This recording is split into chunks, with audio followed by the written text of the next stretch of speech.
Hola, buen día para todos. Hoy estudiaremos opresión, el trasfondo y el nacimiento de Moisés.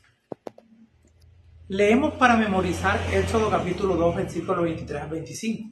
Los israelitas gimieron a causa de la servidumbre, clamaron y clamor subió hasta Dios con motivo de su servidumbre. Dios oyó su gemido y se acordó de su pacto con Abraham, Isaac y Jacob. Y miró Dios a los israelitas y reconoció su condición. En el Éxodo encontramos relatos de oprimidos, marginados, perseguidos, explotados y degradados. Por lo tanto, quienes se sienten hoy abandonados, olvidados y esclavizados, pueden tener esperanza, pues el mismo Dios que salvó a los hebreos es capaz de salvarlos a ellos también. Éxodo habla de las batallas existenciales, las injusticias y las pruebas que forman parte de la vida. El pueblo de Dios en Egipto. El libro de Éxodo es conocido como Semot, nombres, en hebreo en armonía con las palabras iniciales de ese antiguo documento que comienza con la expresión "estos son los nombres", en referencia a los de la familia del patriarca Jacob, que se encuentra desde el principio. El libro de Éxodo comienza con un recordatorio de la bendición de Dios. Cuando el patriarca Jacob y su familia se establecieron en Egipto, eran solo 70 personas. Génesis 46-27. Pero los israelitas crecieron y se multiplicaron, se aumentaron y fortalecieron en extremo, y llenaron el país. Éxodo capítulo 1, versículo 7. En la época del Éxodo eran como 600,000 hombres de a pie, sin contar las mujeres y los niños. Leamos Éxodo capítulo 1, versículo 8 y 11. Entre tanto se levantó sobre Egipto un nuevo rey que no conocía a José, y dijo a su pueblo: entonces pusieron sobre ellos comisarios de tributos que los molestasen con sus cargas, y edificaron para Faraón las ciudades de almacenaje, Pitón y Ramesés. Aquí está la historia de los hijos de Israel en Egipto, ya que comienza con su esclavitud a mano de los capataces egipcios y trabajo opresivo que se les impuso. Sin embargo, el libro de Éxodo termina con la presencia apacible y reconfortante de Dios en el tabernáculo, en el centro del campamento israelita. Éxodo capítulo 40. Entre estos dos polos opuestos se describe el triunfo de Dios al liberar al Señor a su pueblo de la esclavitud, al abrir el Mar Rojo y al derrotar el ejército más poderoso de la época. Se revela la espectacular victoria de Dios sobre la fuerza del mal. El relato destaca la paradoja de que cuando más afligían los opresores a los israelitas, tanto más se multiplicaban y crecían. Éxodo capítulo 1, versículo 12. Es decir, independientemente de las maquinaciones humanas, Dios sigue siendo soberano y salvará a su pueblo, aunque las circunstancias parezcan desesperadas. Al menos desde una perspectiva humana. Surgió un nuevo rey que no conocía a José. El trasfondo histórico. Cuando la familia de Jacob llegó a Egipto después de pasar hambre en Canaán, el rey egipcio se mostró amigable con los hebreos a causa de José y de todo lo que se había hecho por los egipcios. Y agregó Faraón a José: ahora te he puesto sobre toda la tierra de Egipto. Entonces Faraón quitó su anillo de su mano y lo puso en la mano de José. Lo hizo vestir de lino finísimo y puso un collar de oro en su cuello. Lo hizo subir en su segundo carro y pregonaron ante él: doblen la rodilla, y lo puso sobre toda la tierra de Egipto. El trasfondo histórico más plausible acerca de la historia de José es el siguiente. El nuevo gobernante que no conocía a Josué fue Amosis, que vivió entre el año 1570 a.C. a 1546. Luego vino Amenhotep I, el gobernante que temía a los israelitas y los oprimía. Más tarde, Tutmosis decretó la muerte de todos los hijos varones hebreos recién nacidos. Su hija Ansesud fue la princesa que adoptó a Moisés como hijo. El faraón Tutmosis, corregente de Ansesud, durante algún tiempo fue el faraón del Éxodo.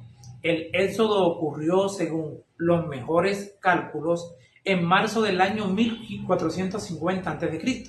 El primer capítulo del libro de Éxodo abarca un largo periodo, desde la época de José, cuando su padre Jacob con toda la familia entró en Egipto, hasta el decreto de muerte de Faraón.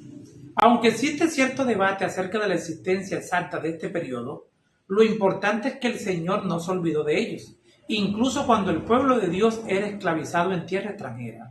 Es decir, aunque desconocemos por ahora muchos detalles acerca de la historia de los hebreos en Egipto, en aquella época, la revelación del carácter de Dios sigue brillando a través de las páginas de este libro, al igual que en toda la Escritura. Por adversas que sean las circunstancias, Dios siempre está presente y podemos confiar en Él cualquiera que sea la situación. Las parteras de las hebreas.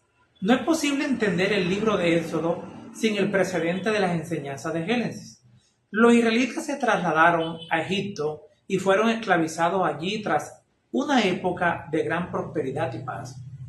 Dios no abandonó a su pueblo, aunque a veces pueda dar esa impresión. Sin duda, muchos hebreos se desesperaron por su difícil situación. No obstante, el Señor acudió en el momento de angustia para auxiliarlos con su mano poderosa. Nuestro Señor anima a sus seguidores. Invócame en el día de la angustia, te librará y tú me honrarás. En el libro de Éxodo no se menciona el nombre de ningún faraón, solo recibe el título de faraón, que significa rey. Los egipcios creían que el faraón era una deidad en la tierra, el hijo de Dios Ra o de Osiris, considerado la deidad egipcia más elevada, el mismísimo dios solar. Sin embargo, a pesar de todo su poder, este dios no era capaz de obligar a las parteras a actuar contra sus convicciones. De hecho, en contraste con el faraón sin nombre, se identifican las dos parteras, Cifra y Fua, muy estimadas porque temían al Señor. La malvada orden de faraón no tuvo efecto en ellas porque respetaban más a Dios que las órdenes de un gobernante terrenal. En consecuencia, Dios las bendijo, juntamente con sus respectivas familias. ¡Qué poderoso testimonio de fidelidad! Estas mujeres no solo sabían que era lo correcto, sino que también decidieron hacerlo a pesar de su escaso conocimiento teológico. Cuando el faraón vio que su complot fracasaba, ordenó a los egipcios que mataran a todos los bebés varones hebreos recién nacidos. Debían arrojarlos al río Nilo como ofrenda a Hapi, dios del Nilo y de la fertilidad. Este es el primer caso registrado de israelitas condenados a muerte solo por ser israelitas. El propósito del decreto de muerte era someter a los hebreos, aniquilando a sus descendientes varones e integrando a sus mujeres a la nación egipcia, para terminar así con la amenaza que el faraón creía que representaban para su nación. Las parteras no solo sabían que era lo correcto, sino que también actuaron en armonía con ello. El nacimiento de Moisés. Éxodo capítulo 2, versículo 1 y 2. Un varón de la familia de Leví fue y tomó por mujer a una hija de Leví, la que concibió y dio a luz un hijo, y viendo lo que era hermoso, le tuvo escondido 3 meses. El trasfondo histórico del nacimiento y la vida de Moisés es apasionante, porque él vivió durante la época de la célebre 18ª dinastía egipcia. Uno de los reyes de esa dinastía, Tutmosis III, llamado el Napoleón de Egipto, es considerado uno de los faraones más famosos del antiguo Egipto. Aunque fue condenado a muerte al nacer, Moisés nació como un hijo especial. El término hebreo Tod describe algo más que la belleza externa. Como nueva creación, este niño bueno llegaría a ser en armonía con el plan de Dios, el adulto que libertaría a los hebreos de su esclavitud. Sin embargo, Dios cumpliría las promesas que hizo a Abraham, a Isaac y también a Jacob, de otorgar la tierra prometida a sus descendientes, para lo cual utilizaría a este bebé décadas más tarde.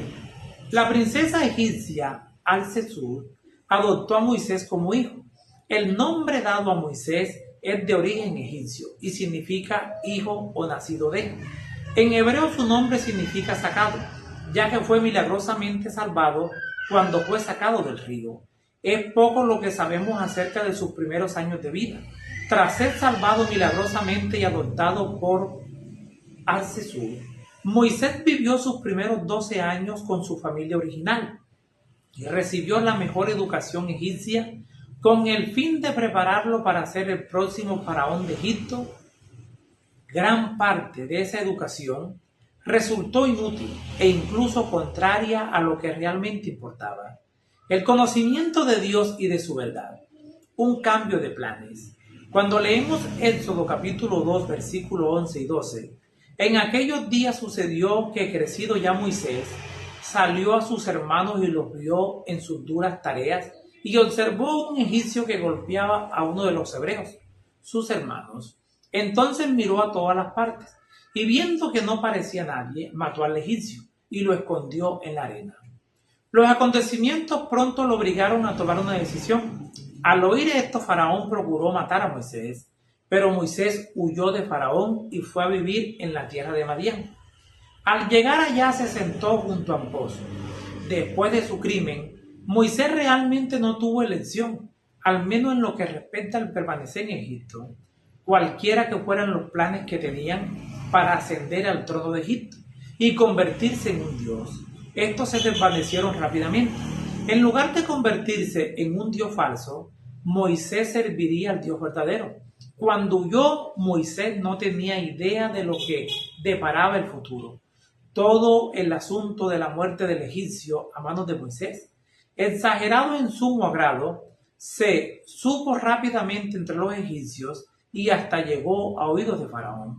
Se le dijo al rey que este acto era muy significativo, que Moisés tenía el propósito de acaudillar a su pueblo contra los egipcios, que quería derrocar el gobierno y ocupar el trono, y que no habría seguridad para el reino mientras él viviese. El monarca determinó enseguida que debía morir, pero reconociendo su peligro, Moisés decidió escapar y huyó hacia Arabia. Moisés vivió 120 años y su vida puede dividirse en 3 etapas de 40 años cada una. Pasó los primeros 40 años de Egipto, gran parte de ellos en el Palacio Real. Los segundos 40 años transcurrieron en casa de Jetro, en Madián. Sin embargo, los últimos 40, los que ocupan la mayor parte de los libros de Moisés y narran la historia del llamado divino hecho a Israel, para que diera testimonio acerca de quién y cómo es Dios, y de su naturaleza y su carácter a un mundo sumido en la idolatría. Les habló Flavio Martínez. Que la paz de Dios les acompañe en este día.